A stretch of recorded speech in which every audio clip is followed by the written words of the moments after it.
నమస్కారం ఫ్రెండ్స్, జై శ్రీ గణేశ, జై శ్రీరామ్, హర హర మహాదేవ్. సో ఫ్రెండ్స్, నేనైతే శ్రీ రెయిన్బో ఆర్ట్స్ కి వచ్చేస్తాను.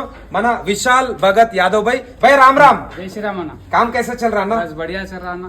या कलर स्टार्ट होएगा नेक्स्ट 10 डेज के अंदर. ఓకే. సో ఫ్రెండ్స్, చాలా విగ్రహాలు ఉన్నాయన్నమాట. అన్ని కూడా యూనిక్ డిజైన్స్ అండ్ కొన్ని విగ్రహాలు అయితే మీకు ఇప్పుడైతే చూపిస్తాను ఈ రీల్ లో. తర్వాత ఒక డీటెయిల్ బ్లాగ్ కూడా వస్తుంది. ఇక్కడ మన చావా కాన్సెప్ట్ లో ఛత్రపతి సంభాజీ మహారాజ్ డిజైన్లు అయితే చేశారు అనమాట. పెద్ద తల్వార్ అండ్ ఇక్కడ మన బెంగాల్ టైగర్ పైన అయితే కాల్బెట్ అయితే మనకి ఇక్కడ దర్శనం ఇస్తుండు. చాలా బ్యూటిఫుల్ డిజైన్. ఫ్రెండ్స్, ఇక్కడ వినాయకుడు వచ్చేసి మనకు శ్రీరాముని రూపంలో దర్శనం ఇస్తున్నాడు. బాణం కూడా పట్టుకున్నాడు. అందరైతే జై శ్రీరామ్ అని కామెంట్ బాక్స్ లో టైప్ చేయండి. ఇక్కడ మన బజరంగ్ బలి, అట్లనే ఇక్కడ జాంబవంతుడు.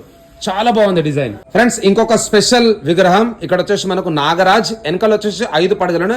యాక్చువల్గా ఇది రథం అనమాట. నాగరాజ్ వచ్చేసి రథం లాగుతుంది, వినాయకుడు నించొని ఉన్నాడు. ఒక చేయిలో వచ్చేసి మనకి ఇక్కడ శంఖం, ఇంకో చేయిలో వచ్చేసి డమురుకం. ఫ్రెండ్స్, ఇక్కడ చూసుకోవచ్చు స్వామివారు వచ్చేసి మనకు విష్ణుదేవుని రూపంలో దర్శనమిస్తున్నాడు.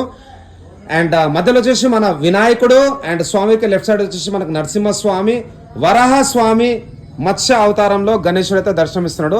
అండ్ శేషనాగ్ వచ్చేసి పైన వెనకాల వస్తుంది అనమాట. ఫ్రెండ్స్, బ్యాలెన్సింగ్ వర్క్ అనమాట. ఇక్కడ చందమామ పైన అయితే మనకు త్రిశూలం ఉన్నది. త్రిశూలం పైన అయితే ఒక్క కాలు పైన సపోర్ట్ తీసుకొని వినాయకుడు శివుని రూపంలో దర్శనమిస్తున్నాడు. మెడల్ వచ్చేసి మంచి రుద్రాక్ష మాల, చతుర్భుజధారి. ఒక చేలు వచ్చేసి మనకు ఇక్కడ డమరుకం.